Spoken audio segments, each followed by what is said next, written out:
Irodori, you've done it again. About this time last year, Kemono went head-to-head with Studio Yaoyorozu's replacement, Tomosone's Kemono Friends 2, in a display daring the unwatchably bad sequel to do anything about it when its audience had left before it even aired. This year, director Tatsuki and company looked to overtake that. Irodori, Tatsuki's original three-person studio that gave root to Yaoyorozu in the first place, teased a new anime, Hentats, not long after the original Kemono Friends ended. But we hadn't heard anything since. Until the end of December, where Tatsuki cryptically gave times and channels on Twitter.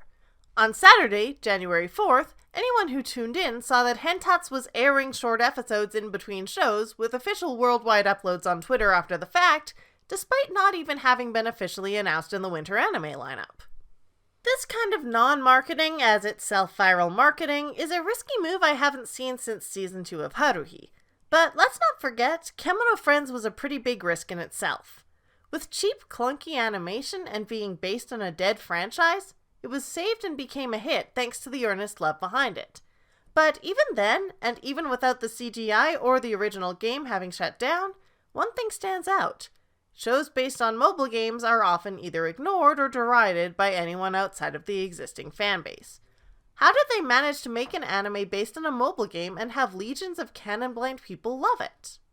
For that, we're gonna have to look at the common pitfalls of mobile game adaptations and how other shows dealt with them versus Kemono. For instance, the ever-present threat of continuity lockout. Adaptations may rush things because they've got a lot to cover. Ensemble stars trying to hit notes from all the major character arcs worked for many viewers familiar with the game but alienated new ones. Which is still a lot better than how Between the Sky and Sea threw around terms, twists, and story elements constantly that got ignored as soon as they were out there. Fate Grand Order's anime have instead chosen to animate fan-favorite arcs on their own, but FGO is huge and Fate in general even more so it has as many fans excited to tune in to Babylonia every week as it has people holding a map in confusion until someone tells them to start with Zero or UBW instead. And Bang Dream decided to start off simple with the origin story of one of the game's 5 bands, and then tell the rest of the story in the mobile game. But that still leads to the problem of anime-onlys being very confused when Seasons 2 and 3 arrived following after a year or two of Mobage content each. With Kemono Friends, since targeting the story to fans would leave an incredibly small potential audience, Yaoyorozu instead assumed that an average viewer would have no idea what was going on, and thus created a new main character who was also clueless and dropped her into the post-apocalyptic ruins of what used to be the original setting. The friends shown aren't the same friends from the game, just members of the same species. And the setting details and slow revelations mean that not only are the viewers in the same spot as the characters, but that they will actually figure things out before Kaban and friends do. That ended up keeping people engaged instead of having them feel lost and give up.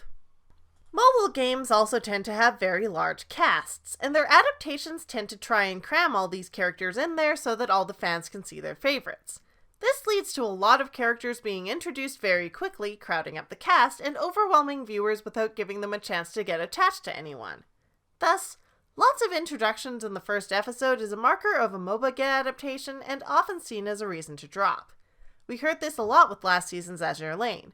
Some Mobage anime deal with this in different ways, like how Cinderella 9 still kept the cast to one baseball team, only leaving other girls to the very end of the series to show that the club was gaining more interest in the school. But most just don't. Kemono Friends, on the other hand, recognized that using a large cast would overwhelm the viewers and the staff alike, so they kept the core cast to 2 girls and a mascot, plus 2 other girls chasing after them who only caught up near the end. They still incorporated the other characters, but did so by making the anime's story fall into the road trip genre. Road trip stories, by definition, are made to have a small core group of characters encounter a lot of minor characters in succession as they move along the path to their destination.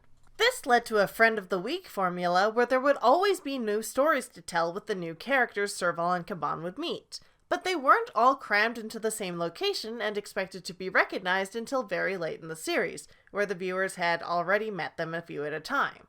The result actually allows the viewer to get to know the characters without feeling pressured to do it all at once, and without it feeling weird that we met so-and-so ages ago and she hasn't gotten any lines since.